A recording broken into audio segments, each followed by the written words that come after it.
ఇక వార్తల్లోని వివరాలు. ఎమ్మెల్యే కోట ఎమ్మెల్సీ ఎన్నికలకు ఈ రోజు తుది గడువు కావడంతో కాంగ్రెస్తో పాటు సిపిఐ, బీఆర్ఎస్ అభ్యర్థులు నామినేషన్ల దాఖలకు సిద్ధమవుతున్నారు. కాంగ్రెస్ నుంచి అద్దంకి దయాకర్, కెతావత్ శంకర్ నాయక్, విజయశాంతి నామినేషన్ వేయనుండగా సిపిఐ నుంచి నెల్లింకంటి సత్యం, బీఆర్ఎస్ నుంచి దాసోజు శ్రవణ్ నామినేషన్ వేయనున్నారు. మరిన్ని వివరాలు.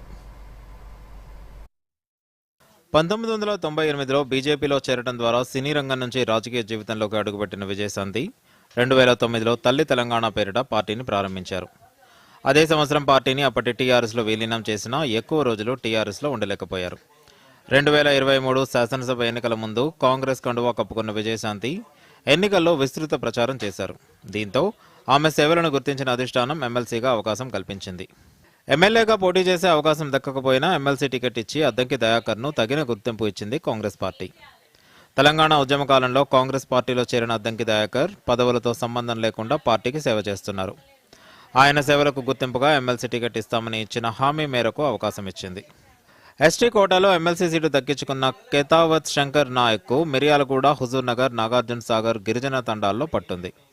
ప్రస్తుతం ఆయన నల్గొండ జిల్లా డీసీసీ అధ్యక్షుడిగా బాధ్యతలు నిర్వహిస్తున్నారు. ఇటీవల జరిగిన ఎన్నికల్లో పార్టీ గెలుపు కోసం శంకర్ నాయక్ చేసిన సేవలకు గుర్తింపుగా ఎమ్మెల్సీ టికెట్ దక్కింది. ఇక కాంగ్రెస్ కోటాలోని ఎమ్మెల్సీ స్థానం నుంచి అభ్యర్థిగా ఖరారైన నెల్లికంటి సత్యం మునుగోడు మండలం ఎల్లలగూడెం గ్రామవాసి. పొలిటికల్ సైన్స్లో పోస్ట్ గ్రాడ్యుయేషన్ పూర్తి చేశారు. బీసీ వర్గానికి చెందిన ఆయనకు సిపిఐ ఉద్యమ నాయకుడిగా పేరుంది. 1985 నుంచి 2000 వరకు పార్టీ యువజన విభాగం ఏఐవైఎఫ్ నల్గొండ జిల్లా కార్యదర్శిగా అధ్యక్షుడిగా ఉన్నారు.